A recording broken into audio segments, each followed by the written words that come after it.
Did Chinese history really have such buff people tearing other buff people in half with a weapon? Or was it just people like me going around and stabbing people everywhere? Let's talk about the historical accuracy of kingdom. Hey guys, welcome back to Quickies. Today we're going to talk about the historical accuracy of kingdom. Was Oki a god? Their muscles look like balloons. Did Mobu actually have a peanut brain? You muppet! Yes, my lord. Yeah, no, it's someone hammering something. Yes, my lord. The warring states era of China saw a lot of bloodshed. These territories, all the while being threatened by Mongols, would fight skirmishes regularly, and it would just result in land being swapped in and out. There were no refined or set borders really, they would keep changing. So the states that we see in this manga were actually the same ones that existed 2000 years ago. There were a lot of smaller states as well, but the big players like Shin and Chu just ended up swallowing them up and making their lands bigger. There were some liberties taken for the sake of the manga, but it doesn't stray too far. In this convenient video, you can see how these states just kept fighting each other over and over. At around 230 BC, Qin and Chu became superpowers in China. And then, Qin started taking over all of China, and in 10 years' time, China was unified under Qin. Come on, China! Spoiler alert, maybe? Honestly though, this happened like 2000 years ago. And in internet years, that's like billions of years. Did you know that dinosaurs are extinct? Come on, that's not a spoiler. Go learn some geography or something. Mine is very good. What's the capital of China? Beijing.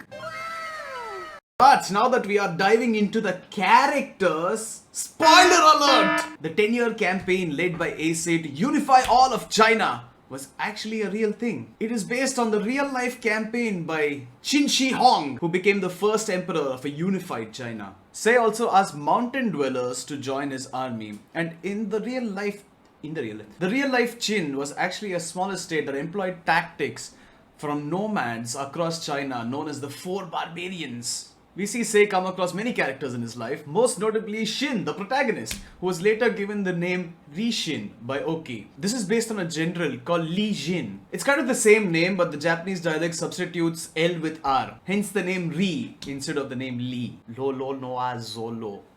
that wasn't for this thing, okay? I was just like genuinely laughing at the name Lolo Nola Zolo. Like our protagonist who fights in many wars alongside different generals like Oki, the real life Li Jin also fought with different characters different real life people who became characters in the manga.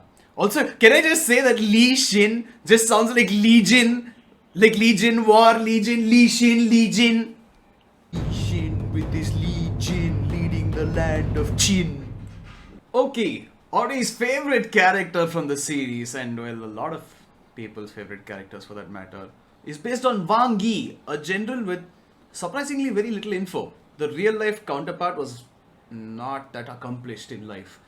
And a lot of people thought he was based on Wang Jian, who was a genius, strategic mastermind, but that is disproven with our next character. Osen, who Audie claims is the most interesting character in the story by far, was based on Wang Jian. They both are strategic masterminds and they're the head of their own families. We see Osen implement a lot of construction in his strategy. This helped smaller armies take advantage of the terrain and turn the tide against bigger armies. His son, Oh-Han, is also based on Wang Jian's son, Wang Ben, and like in the manga, he fights along Li Jin. Yes, I wonder if Uncle Ben dies in this story. Mo Ten is based on Meng Tian, who's considered an inventor and an architect. Well, we haven't seen Mo Ten be a commander yet. We have seen the implementation of siege tools by the Wei Kingdom.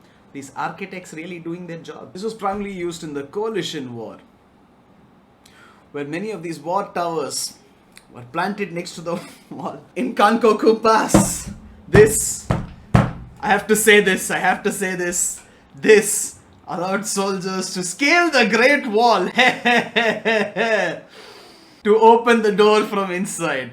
Thanks, Audie, for that joke. His father, Mo Bu, was based on Meng Wu, which we have not much info on. We have gone Shakespearean suddenly, but I'm not sure why. Hurdy says we just know that the peanut brain messed up the one task that he was given, and he hopes that his real life counterpart was better and not as much of a peanut brain.